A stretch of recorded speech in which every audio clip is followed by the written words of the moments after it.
Hi, magandang umaga sa inyo mga kasawi. Kamusta na po kayong lahat? Naway nasa mabuti kayong kalagayan. At mag-iingat kayo palagi mga kasawi. At syempre ang ating tatalakayin ngayon ay request ito ng isang aking followers na walang iba kundi si Lenny mga kasawi.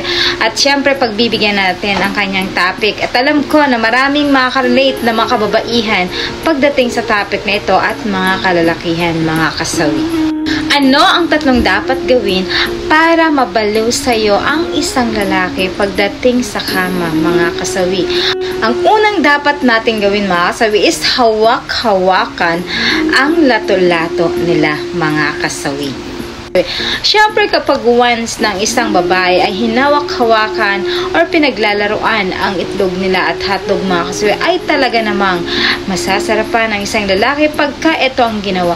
Alam mo ba ang mga kalalakihan ay gustong-gusto nila ito na kapag hinahawakan ang kanilang hotdog, ayan, or lato-lato nila mga kasawi, kasi nga mas mabilis silang malas kapag ka ito yung iyong hawak-hawakan mga kasawi. Siyempre lagi ko sinasabi mga kasawi na hindi naman ganito na lahat ng lalaki ay ganito yung kanilang kahinaan, pero kadalasan ng mga lalaki kapag once na pinaglalaroan ang kanilang lato-lato mga kasawi ay talaga namang eto ay masasarapan na sila.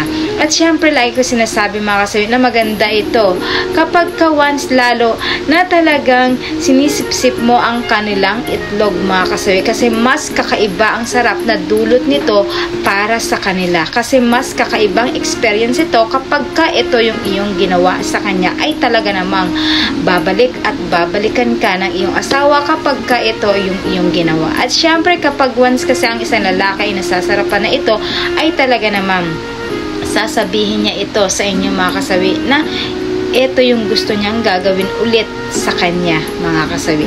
Ayan yung ating unang dapat gawin. Ang pangalawa nating na dapat gawin mga kasawi is lagyan ng chocolate mula dibdib hanggang pusod nila mga kasawi. Siyempre kapag once na nilagyan mo ng chocolate ang isang lalaki mula dibdib hanggang pusod, ay unti-unti mo itong hihimurin mga kasawi. Siyempre kapag once na hinimod mo na ito mga kasawi, ay talaga namang mas lalo silang mangiinit mga kasawi, at makikita mo talaga na nagkakaroon ng agresibo ang kanilang pakiramdam. Alam mo ba kapag once na nakita mo ang ganitong lalaki, ay talaga namang ibig sabihin ay nasasatisfied sila sa iyong ginagawa. Kasi ang lalaki ay gustong-gusto ng ibang experience pagdating dito. Yung hindi nila natitikman na ginagawa mo sa kanya dati, at kapag once na tikman nila ito sa'yo, ay talaga namang ulit-ulitin nila ito at sasabihin nila ito na isa pa, gawin mo ito ulit sa akin, kasi mas kakaiba ang kanilang pakiramdam kapag once na ito yung ginawa mo sa kanya. Kasi ang mga kalalakihan ay hindi nagsasawa kapag kaiba't iba ang natitikman nila or na-experience nila sa inyong mga asawa or jowa nila mga kasawi. Kaya lagi ko sinasabi mga kasawi na hindi naman sa nila lahat ng mga kalalakihan ay ganito yung gusto. May iba naman na neutral lang, na wala silang, okay lang na walang tricks mga kasawi na ginagawa. Pero may mga kalalakihan talaga na gusto nilang nagkakaroon ng tricks, kasi mas napipil nila ang ganito kapag ginagawan sila ng kanilang mga asawa mga kasawi. Ayan yung ating pangalawang dapat gawin. Ang pangatlo na dapat natin gawin mga kasawi is gumamit ng snowblower. Ayan, kapag once na tayong mga babae, kapag ginamitan natin ang asawa natin ng snowblower, syempre nguya-nguyain natin ito. Kapag once na ito ay natutunaw na sa ating bibig or durog na ito, ay pwede na nating dilaan ang kanilang lato-lato mga kasawi. Alam mo ba, napakasarap ito sa mga lalaki kapag once na ito yung ginawa nyo mga kasawi, dahil mas malamig sa kanilang pakiramdam, mas may kakaibang kiliti sa kanila kapag once na ito yung ginamit mo mga kasawi. Syempre ang mga kalalakihan kasi is masarap yung kanilang pakiramdam, abot langit ang kanilang satisfaction kapag once na ito yung natitikman nila sa inyong mga babae. At syempre, like ko sinasabi mga kasawi, na talagang mababaliw sa'yo ang isang lalaki kapag once na talagang ito yung ginawa mo palagi sa kanya, na gamitan mo ng snowbird mga kasawi, dahil kakaiba yung dulot nitong sarap para sa kanila. At syempre, like ko sinasabi mga kasawi, na hindi naman sa nila lahat ng mga lalaki ay gusto na nagkakaroon ng tricks pagdating dito. Syempre, may mga iba't lalaki naman na ayaw ng tricks mga kasawi, na ginagamitan sila ng ganito. So, ayan yung ating pangatlong na dapat gawin. At syempre, hindi mawawala yung aking advice sa topic na ito mga kasawi. Kung kayo ay mag-couple, mag-asawa, magkalipin, mag-jowa, alam mo ba, mas maganda na ganito yung gawin ninyo.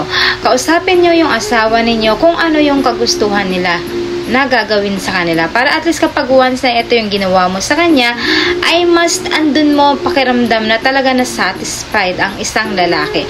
Syempre, minsan kasi yung mga kalalakihan, di ba, kapag once na hindi tayo gumagalaw or hindi tayo, wala tayong kibo para sa kanila, yung hinahayaan lang natin sila na sila yung gagawa pagdating dito.